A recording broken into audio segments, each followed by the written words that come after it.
बिस्मिल्लाहिर्रहमानिर्रहीम। अस्सलाम वालेकुम नाज़रीन, मैं हूँ महरीन सब्तैन, देख रहे हैं आप मेरा यूट्यूब चैनल।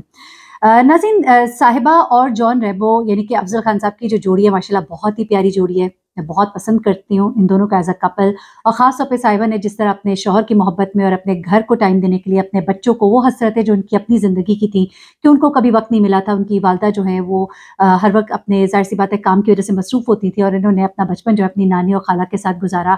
और माँ की वो कहती थी कि तस्वीरें जो है मैं देखा करती थी, और माँ से जो मेरी मुलाकात थी वो तस्वीरों और फ़िल्मों के ज़रिए होती थी।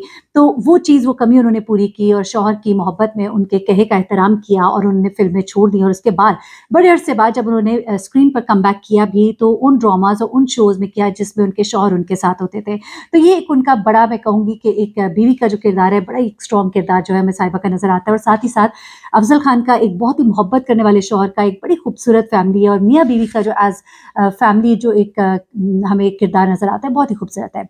अब इन चीज़ों को एक साइड पे रखकर मैं आज आपको वो बातें बताने जा रही हूँ जो शायद आपको किसी और ने नहीं बताई होंगी, और इसमें किसी की दिलाज़ारी मेरी हरगिज़ नीयत नहीं है।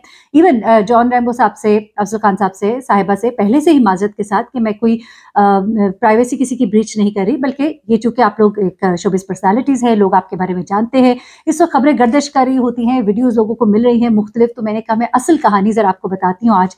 निशो बेगम की और उनके पहले शौहर की कहानी, पहले शौहर जो कि साहिबा के वालिद भी थे। उनकी कहानी क्या थी असल में, ये 2 बार शादियों की क्या बात है, 2 बार तलाकों की क्या बात है? क्या साहिबा ने जो बातें अपने वालिद के बारे में कहीं वो सब की सब दुरुस्त है, या वो जो उन्होंने एक और प्रोग्राम में पहले कही थी वो दुरुस्त थी? सच क्या है, हकीकत क्या है? एक मुलाकात जो है साहिबा की अपने वालिद के साथ इस वक़्त वीडियो में बहुत ज़्यादा वायरल है, जिसमें साहिबा के वालिद जो है अनाम साहब, वो इंग्लैंड से आते हैं पाकिस्तान और अपनी बेटी से मिलते हैं, उनके घर आते हैं। बेसिकली अनाम साहब को जॉन रैंबो ने फ़ोन किया था। मैंने जॉन रैंबो इसलिए कहती हूँ कि लोग उनको इस नाम से जानते हैं। अच्छा, जॉन रैंबो ने उनको फ़ोन किया था, और उसके बाद इनाम साहब जो है वो इंग्लैंड से पाकिस्तान आते हैं अपनी बेटी से मिलने के लिए।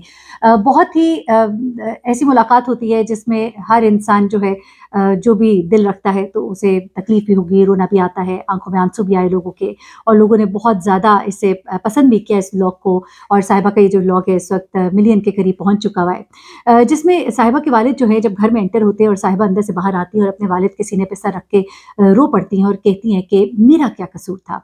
मेरा इसमें क्या कसूर था? इस जुमले में इतना दर्द था, इतनी तकलीफ़ थी, यकीन मानिए कि खुद इंसान अगर इस एहसास से या इस टाइम से ना भी गुज़रा हो, तो एकदम से वो इस एहसास में डूब जाता है। उसे एहसास होता है कि अगर किसी से उसका ये बचपन छीन लिया जाए, तो उसके दिल पे क्या गुज़रती होगी। इतने अरसे के बाद अपने बाप से मिलना कैसा होगा? साहिबा ने एक प्रोग्राम में पीछे कहा था कि मैंने अपने वालिद को कभी नहीं देखा। मेरे पैदा होने से पहले वो हमें छोड़ गए थे। मैंने अपने दूसरे वालिद को, सौतेले वालिद को देखा, और वो बहुत अच्छे वालिद थे। मैं उनसे अपनी हर बात करती थी, और एक बहुत ही अच्छे बाप का किरदार उन्होंने अदा किया। लेकिन उसके बाद जब उन्होंने अपना ये व्लॉग शेयर किया तो लोग बड़े हैरान हुए कि ये वालिद जो है ये अब कहाँ से आ गए? ये तो बिल्कुल कभी मिले ही नहीं एकदम से। तो पता लगा कि जॉन रैंबो साहब ने इनके वालिद को ढूँढा, उनको फ़ोन किया, और ये तो पहले से इंतज़ार में थे, ये इनसे मिलना चाहते थे। ये पाकिस्तान आए, और 11 मार्च को ये पाकिस्तान आए, और उसके बाद अपनी बेटी के साथ उन्होंने कुछ दिन यहाँ पर गुज़ारे। उसके बाद वो वापस चले गए, और ये कहते हुए वापस गए कि अब मैं तुम्हें पहले से भी ज़्यादा मिस करूँगा। और साहिबा ने कहा कि मैं भी आपको बहुत मिस करूँगी, और मैं अब अपने मैं आपकी खिदमत भी करूँगी जब आप आएँगे, और मैं आपकी इज़्ज़त भी करूँगी, और सबसे कहा कि मेरे वालिद के बारे में कोई बुरी बात ना करे। साथ ही साथ साहिबा ने ये भी कहा कि अब मैं भी फादर्स डे मनाया करूँगी। अच्छा, उसके बाद जब बाप बेटी की मुलाकात होती है तो बड़ी ही दर्दनाक सी मुलाकात इसलिए होती है कि साहिबा जो है ना बार-बार कहती है कि आप मेरी तरफ देखें, तो वो कहते हैं, नीचे देख रहे होते हैं, कहते हैं मैं तुम्हारी तरफ देख नहीं सकता, मुझे गुस्सा आता है, मुझे शर्मिंदगी होती है, मैं तुमसे माफ़ी माँगना चाहता हूँ। तो वो कहते हैं कि मैं इसलिए वापस आया कि मेरी टाँगें कब्र में हैं, मैं तुमसे माफ़ी माँगना चाहता हूँ। तो कहा कि आपने मुझे क्यों छोड़ दिया था? आप मुझे क्यों छोड़ के चले गए थे? तो वो कहते हैं, अच्छा, जब वो कहती है मेरी तरफ देखे तो वो उनको देख नहीं पा रहे होते हैं। वो कहते हैं कि अब मेरी टाँगें कब्र में है, तो साहिबा कहती है जीने वाले तो 100 साल जी जाते हैं, मरने वालों का पता ही नहीं चलता। फिर वो कहते हैं कि मैं तुमसे माफ़ी माँगना चाहता था। अब मेरा वक़्त जो है वो करीब है, मैं तुमसे माफ़ी माँगना चाहता था। तो वो कहती है कि आपको कभी मेरा ख़्याल ना आया कि मैं आपकी बेटी हूँ, मैं देख लूँ इसको? क्या आपने कभी कोशिश नहीं की? तो उस पर उसके वालिद एक बड़ी अजीब-सी बात बताते हैं। कहते हैं मैंने तो बहुत कोशिश की, लेकिन मुझे तुम्हारे घर में दाखिल ही नहीं होने दिया गया। फिर बातें इनकी मुख्तलिफ होती रहती हैं, बहुत सारी बातें होती हैं। वो उसे कहते हैं कि मेरे पास एक एल्बम है, वो एल्बम उसको दिखाते हैं। उसके बाद वो कहती है कि वो आप जो भी वो कहते हैं बताओ मैं तुम्हारे लिए क्या कर सकता हूँ, तुम्हारी क्या ख़्वाहिश है? तो कहते हैं आप वो नहीं कर सकते जो मैं चाहती हूँ, नहीं दे सकते जो मैं चाहती हूँ। मेरे बचपन का वो प्यार, मेरा वो वक़्त, वो जो मैं आपके साथ गुज़ारना चाहती थी, ईद के कपड़े लेना, कॉलेज की फ़ीस, वो हर खुशी जो मैं चाहती थी आपसे हासिल करना, वो मुझे कभी नहीं मिली। तो फिर वो उसपे थोड़े दुखी भी दिखाई देते हैं। लेकिन फिर वो जो उनके पास 7 दिन क़याम करते हैं, उसमें मुख्तलिफ दिनों में जॉन रैम्बो जो है ना मज़े-मज़े के खाने भी खिलाते हैं। वो कहते हैं मैं बहुत खुश हूँ कि तुम्हें शौहर बहुत अच्छा मिला। ये बार-बार वो ये बात करते हैं कि मुझे बहुत इस बात की खुशी और सुकून है कि तुम्हें शौहर बहुत अच्छा मिला, और यकीनन जॉन रैम्बो जो है एक बहुत अच्छे शौहर है, और साहिबा भी एक बड़ी अच्छी बीवी बन के उन्होंने दिखाया। अच्छा, उसके बाद जाने से पहले उनके वालिद जो है ना कहते हैं कि मैं तुम्हें अपने मतलब मैं खाना खिलाना चाहता हूँ। तो वो कहती हैं कि पहली बार ज़िंदगी में मुझे ये नसीब होगा आपके पैसों से खाना खाना। बड़ी इमोशनल सी बातें थी। फिर उसके बाद वो जब जाते हैं, बड़ा मिल के जाते हैं और बड़ा एक दूसरे के साथ एक दुख-सुख करते हैं, और उसके बाद साहिबा ने जिस तरह का पैगाम दिया कि मैं चाहती हूँ कि कोई उनके बारे में कोई गलत बात ना करे, और वो उनको भी कहा कि मैं आपकी इज़्ज़त करूँगी, आपकी लंबी उम्र की दुआ करूँगी, और मैं मतलब वो बहुत खुश दिखाई दे रही थी अपने वालिद से मिलने के बाद।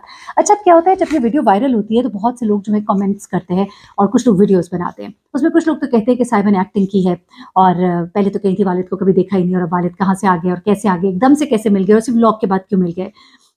तो एक तो मैं लोगों से ये बात कहूँगी कि खुदा के लिए इतने नेगेटिव ना हुआ करें, थोड़े से पॉजिटिव भी हुआ करें। ज़िंदगी में बहुत से वाक़यात होते हैं, बहुत सी मुलाकातें होती हैं, बहुत सी अनहोनी बातें होती हैं, तो उन्हीं में से एक ये बात भी हो गई। अब ज़रा मैं आपको बताऊँ कि बेसिकली कुछ चीज़ें जो है साहिबा अपने वालिद की छुपा गईं। जी हाँ, कुछ चीज़ें जो है, कुछ बातें जो है वो अपने वालिद की छुपा गईं। वो बातें क्या थी?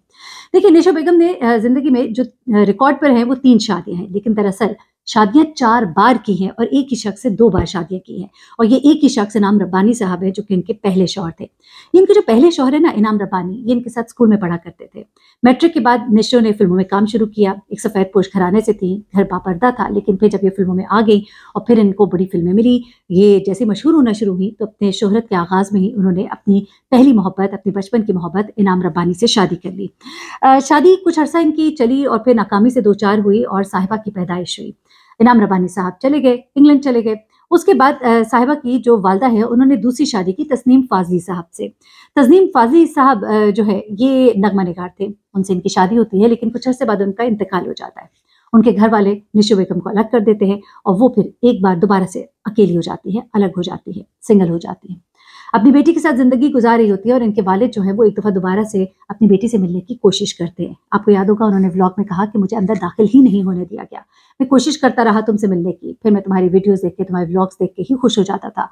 मुझे यही था कि तुम्हारे दिल में पता नहीं मेरे लिए क्या है, तुमसे मुझे कभी कोई मिलने नहीं देगा, तुम मुझसे कभी मिलोगे नहीं, तो शायद उनके ज़हन में आता होगा कि मैं जब जाऊँगा तो वो मुझे धुतकार ना दे, वो मुझे कहीं वापस ना कर दे, और इस डर और खौफ की वजह से शायद उनके कदम जो है अपनी बेटी की तरफ उठते नहीं थे, और उनको हौसला देने वाले जॉन रैम्बो थे, जिन्होंने कहा कि नहीं आप आइए, आपकी बेटी आपसे मिलेगी, और वो मिली, और फिर बड़ा एक दूसरे के साथ गिले शिकवे हुए, जहाँ उन्होंने ये भी बताया कि हाँ तुमसे ये छुपाया गया, मैं तो कई बार आया लेकिन मुझे तुमसे मिलने नहीं दिया गया। अच्छा, उसके बाद जनाब क्या होता है कि दूसरे शौहर की वफ़ात के बाद वो बहुत अकेली हो गई थी निशो बेगम, तो इनके शौहर जो है ये दोबारा से इंग्लैंड से पाकिस्तान आते हैं और अपनी बेटी से मिलने की दोबारा से कोशिश करते हैं। फिर बेटी से जब मिलने की इजाज़त मिलती है, अब देखिए साहिबा ने कहा कि मैंने तो इनको कभी देखा ही नहीं, लेकिन वो उस वक़्त बहुत छोटी थी जब उनकी अपने बाप से मुलाकात हुई, क्योंकि उनकी वालिदा ने उस वक़्त उनसे फिर दूसरी शादी भी की। हुआ कुछ ऐसे कि जब अपनी बेटी से मिलने के लिए आते थे और इन दोनों में फिर बातचीत होती थी, फिर कुछ गिले शिकवे हुए, दिल थोड़े नर्म भी पड़ गए थे, वक़्त की धूल पड़ चुकी थी, और वो जो तल्ख़ वाक़यात और यादें थीं वो पीछे रह गई थीं। तो उनकी वालिदा ने फिर दोबारा से उनसे शादी कर ली। दोबारा से इनकी शादी हुई, लेकिन ये शादी दोबारा से ना चल सकी, और अनलकीली शादी का इख्तिताम पहली दफ़ा की तरह ही हुआ, और इस तरह से 2 बार उन्होंने इनाम रब्बानी साहब से शादी की, और दोनों बार ये शादी जो है तलाक की सूरत में ख़त्म हुई। उस वक़्त साहिबा बहुत छोटी थी, तो उनका ये कहना कि मैंने उनको नहीं देखा, इस लिहाज से दुरुस्त माना जा सकता है कि उनकी यादों में वो नहीं होंगे कभी, और ग़ालिबन उनसे इस बात को छुपाया भी गया होगा। हाँ, वो मीडिया के ऊपर ये बातें बहुत सर्कुलेट करती थी, लेकिन आपको पता ही है कि अगर एक बार कह दिया जाए कि ये हमारे बारे में रूमर्स फैलाए जा रहे हैं, तो बच्चे मान जाते हैं।